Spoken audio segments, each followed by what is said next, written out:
शहादा तालुक्यातील डामरखेडा येथील पुलावरती बिबट्या दिसून आला आहे। हा बिबट्या दिसल्यानंतर या परिसरातील लोकांमध्ये भीतीचं वातावरण निर्माण झालेलं आहे।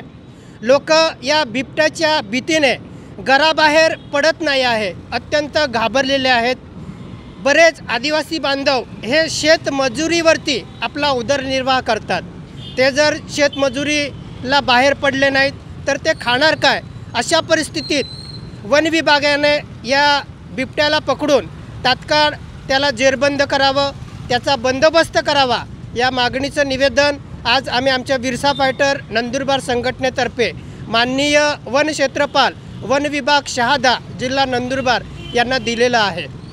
8 दिवसापूर्वी तळोजा तालुक्यातील रोजवा पुनर्वसन येथील 4 वर्षीय बालिकेवरती बिबट्याने हल्ला केला होता।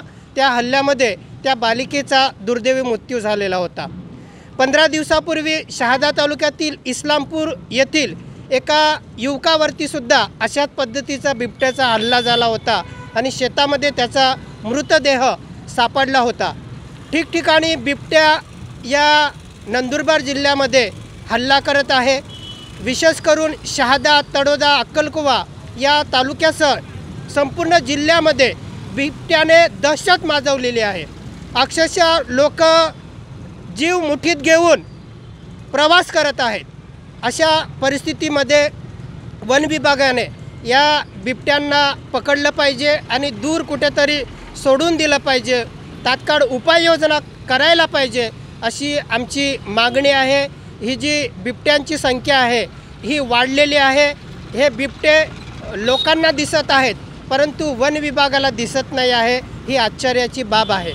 पुन्हा आम्ही वन विभागाला विनंती करत आहोत, निवेदनं देत आहोत की या बिबट्यांचा तुम्ही बंदोबस्त करा, जेणेकरून हे आमच्या लोकांवरती हल्ला करणार नाही, लोकांचा जीव घेणार नाहीत। म्हणून डामरखेडा येथील बिबट्याचा तात्काळ बंदोबस्त करावा अशी आमची बिरसा फायटर संघटनेची मागणी आहे। जय बिरसा।